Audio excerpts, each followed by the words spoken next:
po yung... Regardless, kung 25 million man yan, Maharlika, basta National Highway Yes, sa sir. DPWH. Okay. 130 million drainage project. Siyempre, ang proponent niyan, district office, dahil kayong may sakop nito, tama ba, Engineer Danilo at Engineer Neil? Ngunit, ang sinasubmit niyo doon, may plano na ba kayong sinubmit pag ganon? Pag may NEP? May plano.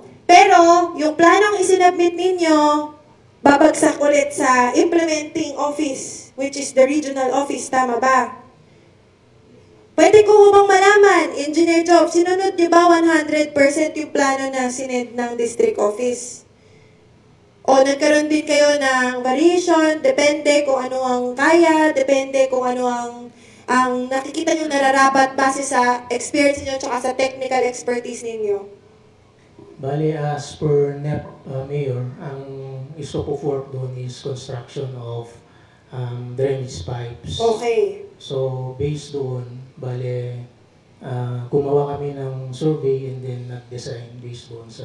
So, yung design ninyo, walang kinalaman yung design na sinabit ng district office, tama ho ba? Bali, yung scope po yung sinundan namin yun. Yung scope. So, hindi nyo nasilayan first hand yung binigay ng district office, tama ho ba? Bali, wala po kami nakita na plano from district office. Tingnan niyo ho ito iisang ahensya. Iisang ahensya pero hindi sila in line. Paano pa kaya kaming nasa LGU? Wala kami lalo dun sa planning and coordination kung yung regional nga pala hindi na rin pala nakaka-coordinate sa district office na siyang nag-propose ng project. Di ho ba? Nagme-make sense ba ako, Sir Mario? Tama, di ba? Isang ahensya ito ng DPWH. Ang proponent, district office ng DPWH. Dahil Maharlika Highway, babagsak ang project sa regional office.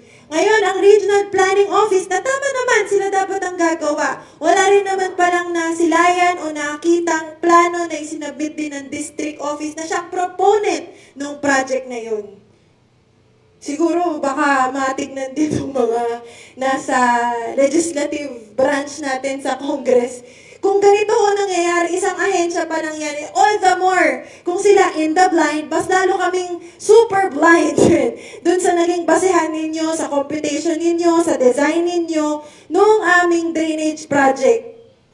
Nag-consult ho pa kayo, Engineer Joe, sa amin?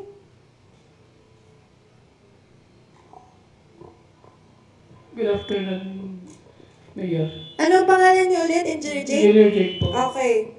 Bali, prior po dun sa design, naki-coordinate po kami kay City Engineer. Kaya po nalaman namin yung dalawang outfall na paglalagyan. Outfall. Pero ho, yung computation ninyo, nung na-compute ninyo yung catchment area, kayo ho mismo nagsabi nung huli na Google Earth nyo lang ho, di ba?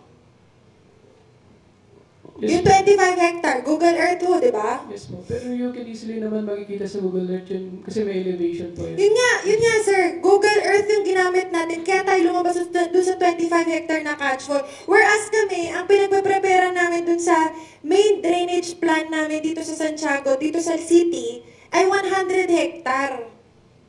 So, ang tanong ko, tinanong niyo yung outfall, pero hindi niyo tinanong kung ano yung mga pinasok niyong variables dun sa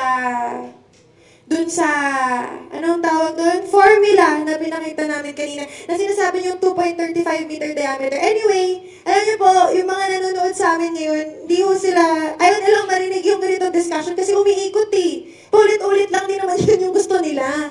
Ang gusto nga namin, sinasabi ko sa inyo, moving forward, tinutulungan ho namin kayo. Gusto ko namin tumulong sa inyo without your expense.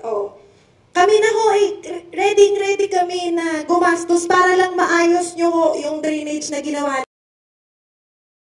For the most trusted source of news and information, visit our website at www.bomboradio.com. Follow us on Bombo Radio mobile app, Facebook, and YouTube.